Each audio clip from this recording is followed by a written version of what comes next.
스테레오 뮤직 드라마 양희은 상록수처럼 극본 이혜원 연출 조원석. 긴 밤지 새우고 불림마다 맺힌 진주보다 더 고운 아침 이슬처럼. 나이 19에 고학생 아르바이트로 노래를 시작해서 나이 40이 넘어서야 노래가 주는 의미, 내 인생의 노래가 무엇인가, 이렇게 생각해보면 참 새삼 운명 같다는 걸 느껴요. 또 아침 이슬부터 시작해서 웬 금지곡은 그렇게나 많았는지, 그래서 노래를 하면서도 늘 의기소침했고 어떤 노래를 어떻게 불러야 인간답게 가수답게 사는 건지도 잘 몰랐었고요. 그런데 이제는 어차피 가수, 그 일이 내 운명이라면 누가 듣든 말든 좋은 노래를 계속 불러야겠다. 대중가요니 뭐니 장르 구별 없이 넘나들 수 있는 전천후 가수가 돼야 되겠다, 이렇게 생각해요. 그래서 요즘도 일산 저희 집에서 하루 3시간, 4시간씩 노래 연습하죠. 혼자 하는 발성 연습이 아니라 반주팀과 함께 맞춰보는 제대로 된 연습을 하고 있어요. 인생 끝까지 노래하고 싶거든요. 7, 80까지. 저 거친 광야에 서로.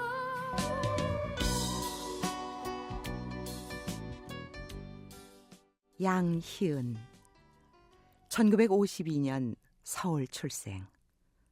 서울 제동초등학교, 경기 여중고, 서강대 사학과 졸업.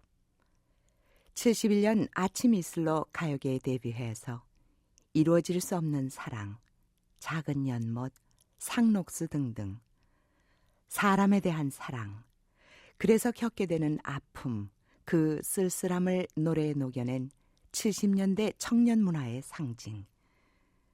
그리고 어느새 20여 년의 세월이 흘러 90년대 40이 훌쩍 넘은 나이에도 YMCA 설문조사 결과 여전히 젊은이들이 좋아하는 가수 1위, 자신의 생각과 삶에 영향을 끼친 가수 1위로 선정된 양희은의 음악 세계에 대해서 가요평론가 임진모 씨의 얘기를 들어본다. 양희은 씨는 스탠다드 음악이라든가 트로트만 있던 시절에 70년대 새롭게 나타난 이 청년 음악, 이 포크 음악을 우리에게 아로 새겨준 인물이라고 할 수 있습니다. 탁월하고 아주 천부적인 미성으로 아주 독특하고 한국적인 그 포크의 소리를 찾아낸 인물이라고 볼 수 있겠는데요. 지금도 그렇지만 소리에 관한 한 탁월한 해석력을 지니고 있어서 악보의 우수성보다 가수의 소화력이 음악에서 훨씬 더 위대하다는 것을 입증한 인물이기도 합니다. 그러나 양희은 씨는 통상적으로 이 저항음악의 시대적 표상, 그런 이미지로 이제 잘 기억되지만 사실은 우리는 음악적 표상으로 더 평가를 해줘야 될 인물이라고 봅니다. 양희은에게는 몇 개의 별명이 있다.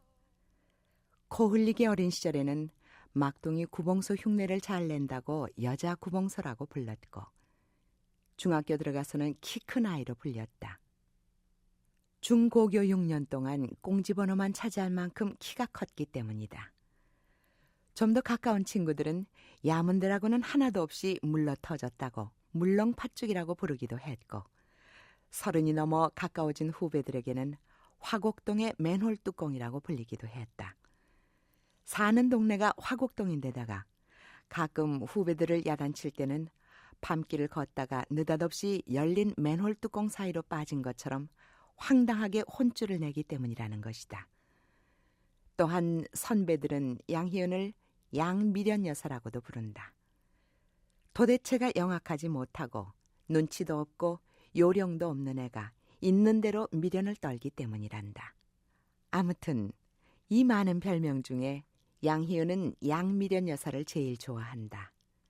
한마디로 자신을 가장 잘 표현한 것이면서도 실제로 미련 곰퉁이 같은 성질은 양희은이 고칠래야 고칠 수조차 없는 양희은의 장점이자 단점이기 때문이다.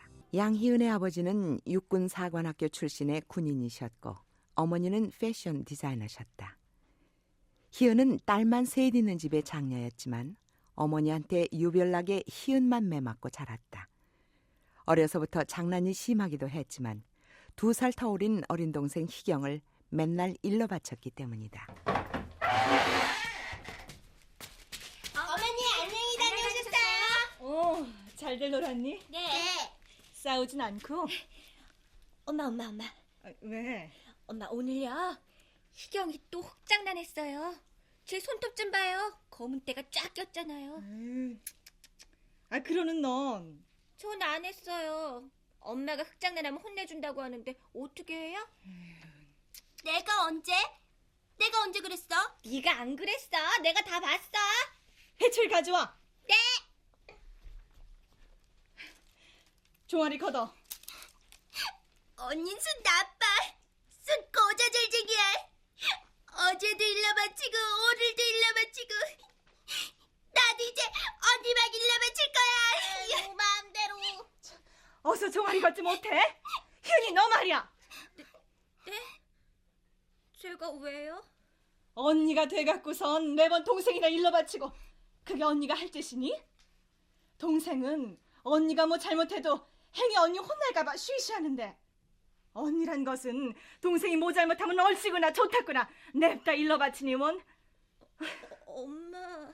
어서 종아리 걷어.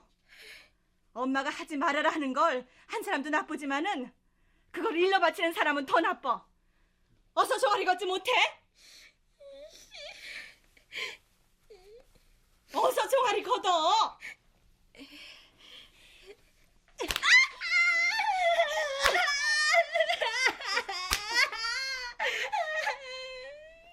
어릴 적의 희은은 참 많이도 맞았다.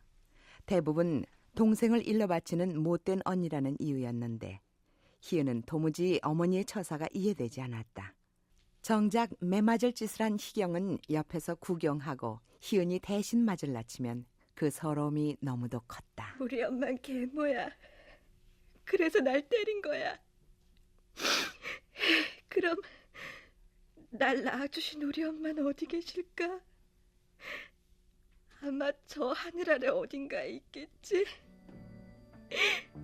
엄마 어디 계세요? 어디 계세요?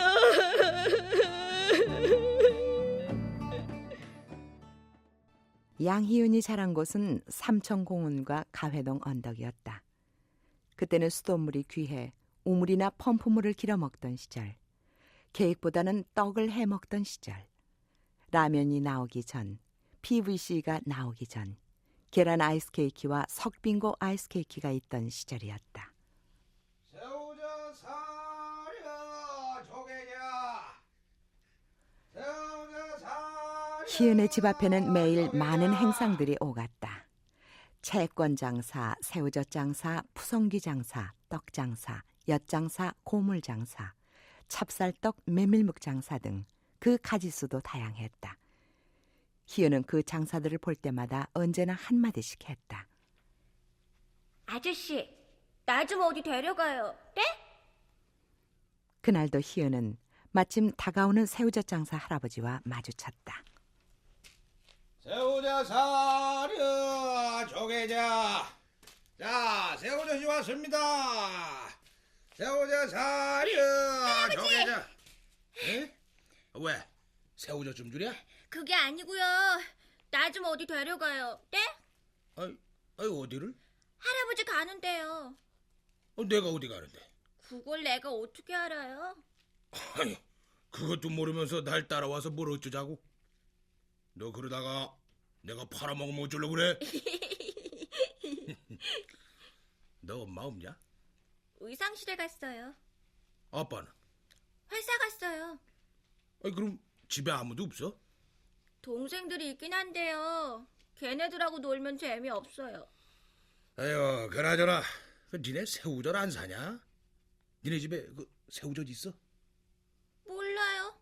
그럼 말 시키지 마. 엄마 새우젓도 안 살 거면서. 아우 할아버지 나 좀 데려가요. 심심해 죽겠어요. 심심해 죽겠단 말이에요. 에휴 좋다. 나도 뭐 혼자 다니려면 심심한데 그 말동무는 하지 뭐. 근데 말이야 너 나랑 다니려면 꽤나 다리 아플걸? 괜찮아요. 저 아주 잘 걸어요. 자, 세우자 사려 조개자. 세우자 사려 조개자. 미취학 아동 시절. 그때나 지금이나 양희은은 항상 어디론가 떠나고픈 충동이 마음속에 자리 잡고 있다. 그 역마살 같은 것이 희은을 아직도 이 무대 저 무대라든지 이 사람 저 사람 앞에서 노래를 하게 만드는 끈이 되었는지 모른다. 초등학교 5학년 시절 아버지와 다툰 후 어머니가 집을 나간 바로 그날 저녁 양희은은 아버지의 여자를 처음 보았다. 그리고 곧 희은은 아버지에 대한 반발로 집을 뛰쳐나와 근처 이모 할머니 댁에서 얹혀 살았다. 그때부터 희은의 생활은 고달퍼지기 시작한다.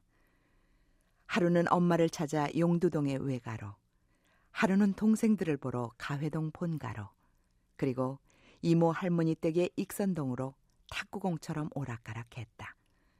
그때 희은의 버릇은 발에 걸리는 돌멩이마다 모두 차고 다니는 것이었다.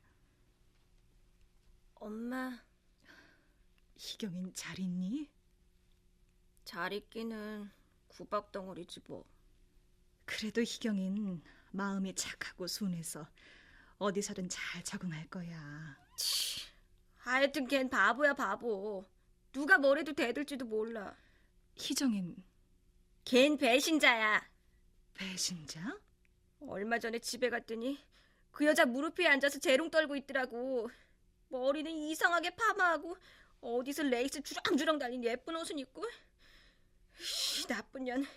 오랜만에 언니 보고도 딴척만 해. 엄마, 우리 언제까지 이렇게 살아야 돼? 조금만 기다려. 지금은 엄마도 어쩔 수 없어.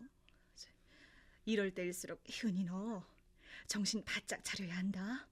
공부 열심히 하고. 공부는 무슨 공부. 새엄마가 등록금도 잘 안 주는데.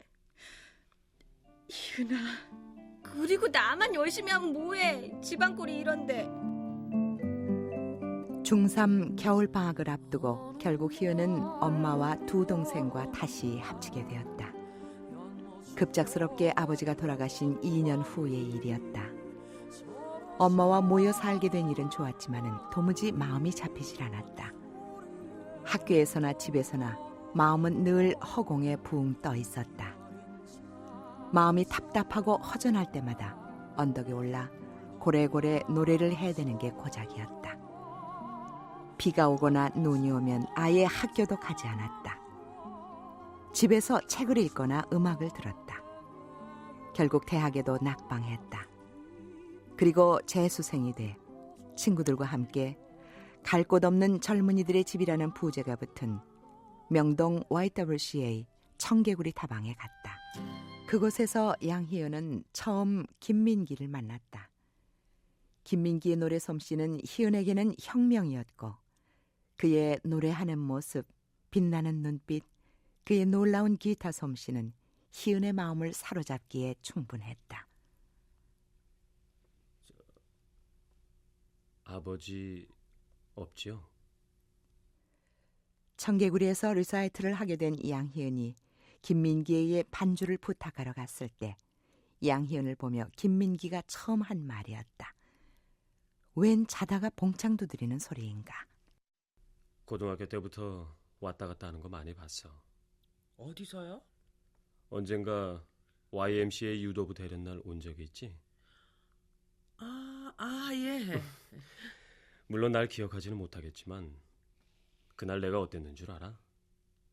단발머리 하얀 교복에 건빵 배지가 달려있길래 널 보자마자 완전히 정신이 나가버렸어. 건빵 배지.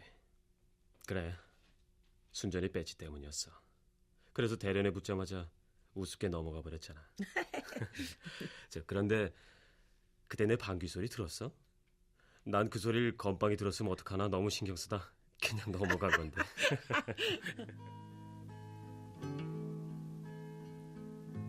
당시 명동에 있는 청개구리에는 젊음이 있었고 그 무대로 집중되는 조용하지만 뜨거운 에너지가 있었어요. 거기서 김민기뿐 아니라 송창식, 윤영주, 투 코리안스, 어니언스 등 당시에 그 통기타 가수들을 많이 만났어요. 제가 첫 음반을 내게 됐을 때도 그 음반에 아침 이슬도 들어있었는데 그해 초봄에 어느 한 작은 음악회에 갔는데 한 남자가 바리톤으로 그 노래를 부르는 걸 처음 들었거든요. 정말 그렇게 좋을 수가 없더라고요. 그래서 내 친구한테 야, 나도 저 노래 배우고 싶다. 그러니까 김민기가 그 노래를 만들었다면서 아까 그 남자 노래 연습시킨 다음에 김민기가 악보 찢는 걸 봤다고 하대요. 그래서 그 친구하고 음악회가 끝나고 청소할 때까지 기다려서 마침내 강당 바닥에서 구겨지고 찢어진 악보를 찾아냈어요. 그때 그 악보 조각을 주워 들고 정말 무슨 귀한 보물이라도 되는 것처럼 손이 떨렸던 기억이 새삼스럽고요.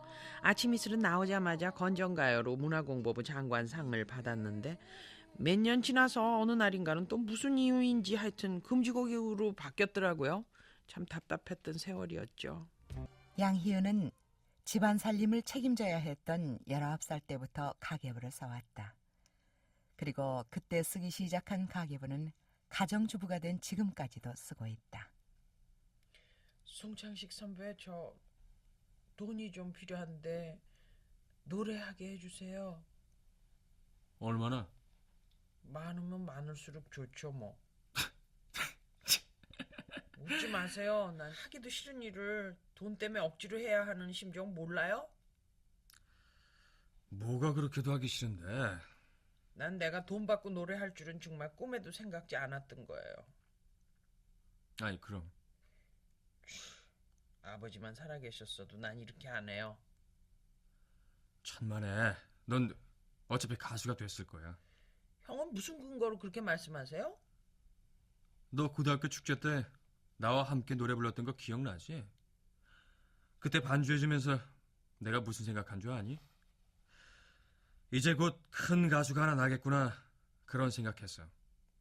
큰 가수는 돈이 없어서 또 아버지가 안 계셔서 나오는 게 아니야. 에휴. 우선 내 스테이지 10분 잘라줄 테니까 한번 해보자고. 서강 언덕을 오르내리며 양희은은 장학금을 타는 친구가 제일 부러웠다고 한다. 일터에 가면 학생도 아닌 것이 기성가수도 아닌 것이 건방지다는 논총을 받았고 학교에서는 학교대로 교수님한테 불려가 꾸지람을 들었다. 자네 대체 뭐하는 사람이야? 가수야 학생이야? 대체 본업이 뭐야? 그야 학생이죠. 노래는 아르바이트로 하는 거예요. 아르바이트로 노래한다고? 네. 이것 봐. 자넨 프로야. 노래해서 먹고 산다며. 그럼 프로지. 어떻게 학생 아르바이트라고 우길 수 있나? 내 월급 갖고도 애들 등록금 대기가 빠듯한데 노래로 먹고 살고 공부까지 한다면은 그게 프로가 아니고 뭐야? 전학을 하는 게 좋겠어. 이래갖고 이 학교에서 어디 졸업이나 제대로 하겠어? 교수님. 고집 부리지 말고 내 말대로 해. 프로면 프로답게 한 가지 일에나 충실하라고. 학교 다니기가 나날이 힘들었다. 일은 늘고 공부할 시간은 없고 결국 휴학을 했고 다음 해 복학도 했다. 그리고 다시 휴학. 2번의 휴학 끝에 양희은은 자퇴를 한다. 대학은 정작 희은이 필요로 하는 살아가는 방법들을 하나도 가르쳐주지 않았기 때문이다. 언니, 나 결혼할래. 뭐? 미안해. 언니보다 내가 먼저 가게 돼서. 우리 간단하게 할 거야. 혼순 필요 없고 숟가락 하나만 갖고 오래. 예, 양희경, 뭐가 그렇게 바빠? 야, 우리 집 형편도 그렇고 너도 이제 일 시작해서 자리도 잡지 않았는데. 나한테 언니처럼 살라고 강요하지 마. 난 양희은이 아니야. 그래? 네가 어떻게 그런 말 할 수가 있어? 야, 참 진짜 섭섭하네 이거. 언니, 난 비록 콩나물죽을 끓여 먹을 망정 그 사람이 10원 벌어다 주면 10원어치 살림하고 100원 벌어다 주면 100원어치 살림하며 살 거야. 나한텐 그게 행복이야. 그게 내가 원하는 거야. 27의 나이에 양희은은 어쩌다가 친구들과 술이라도 한잔하게 되면 늘 입버릇처럼 말했다. 차라리 죽을래. 27에 깨끗이 끝내겠어. 난 흔적도 없이 사라질 거다. 그즈음 희은은 모든 것이 역겹고 성에 안 찼다. 정신없이 살아온 세월. 무엇인가 거머쥔 줄 알았던 손에는 아무것도 없는 빈 주먹뿐이라는 것도 알았다. 희은이 부른 노래 또한 아침 이슬로 시작해서 이루어질 수 없는 사랑, 늙은 군인의 노래, 상록수 등이 이유 같지 않은 이유로 차례로 금지되고 희은은 마음의 병이 깊어질 대로 깊어져 배낭여행을 떠나게 된다.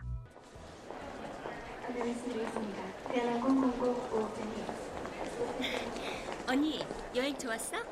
응, 집에 별일 없지? 다들 좋아.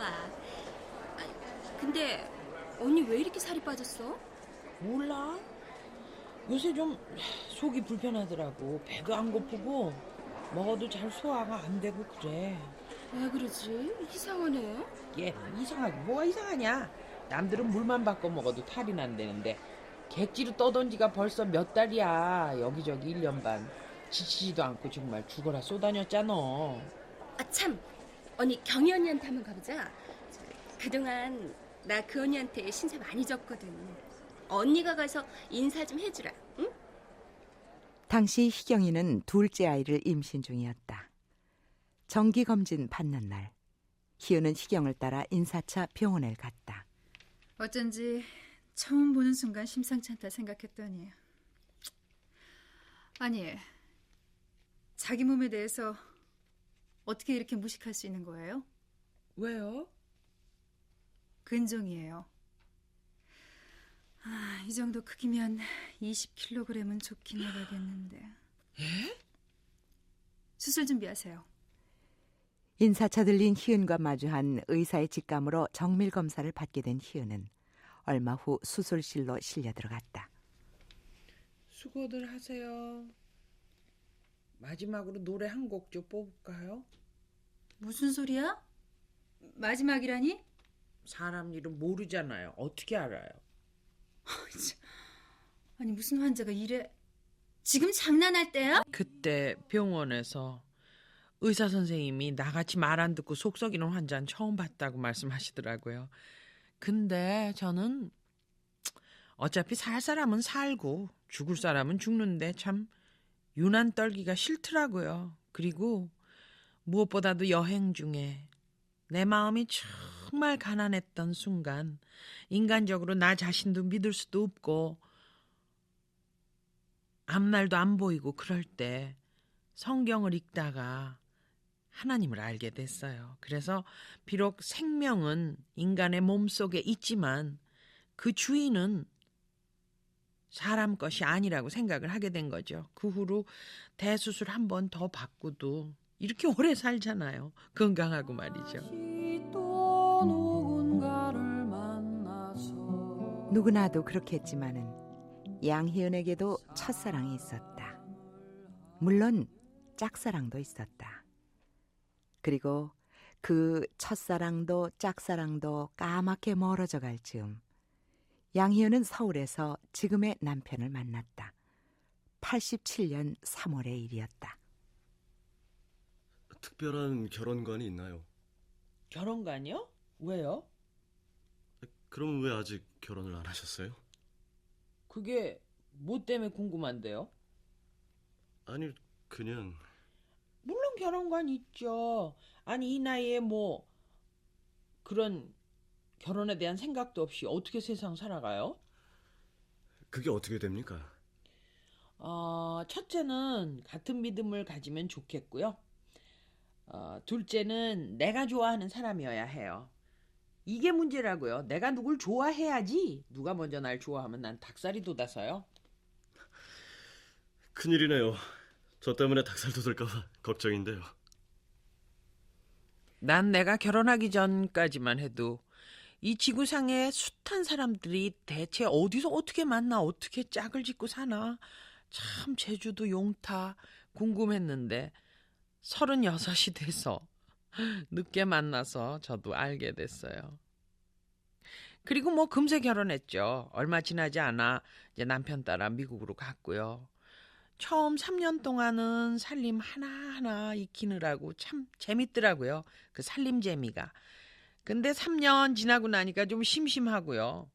뭐 교회 가고 시장 가는 거 외에는 외출할 일도 없으니까 좀 답답해야죠. 그 뭐 유학생들 얘기가 미국서 애 없이 일 없이 산다는 건 벌이다. 진짜 벌이다. 이렇게 얘기를 해요. 근데 집에서 마냥 퍼져서 살려니까 이건 뭐 심심이 지나쳐서 아주 심심 속에 푹 파묻혀서 아무 의욕도 없고 그런데 이제 7년쯤 지나고 어느 날 남편이 그래요. 야, 우리도 더 이상 늦기 전에 한국 가서 살자. 이사 가자. 그러더라고요. 세상은 많이 변해 있었다.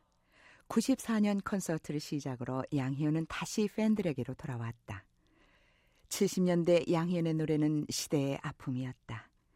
자신이 하고 싶은 일과 해야 되는 일 사이에서 많은 방황과 고통 속에 흘려보낸 청춘.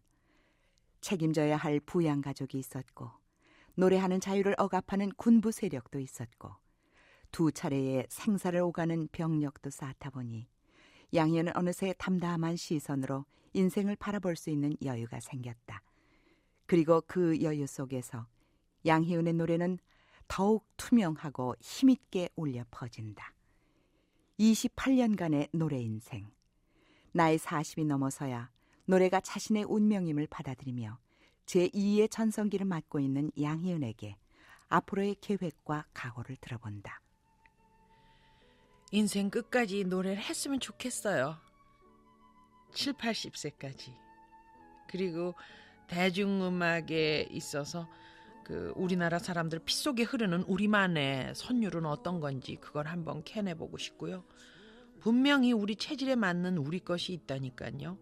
서양 선교사들이 갖고 들어온 서양의 멜로디가 있고 또 일제하에서의 그 일본의 트로트가 있듯이 그리고 한편으로는 70년대 초에 그 아름다운 통기타 음악을 전자장치를 써서 뭐 증폭시키거나 이러질 않고 아주 그 어쿠스틱하게 그렇게 만들어보고 싶어요.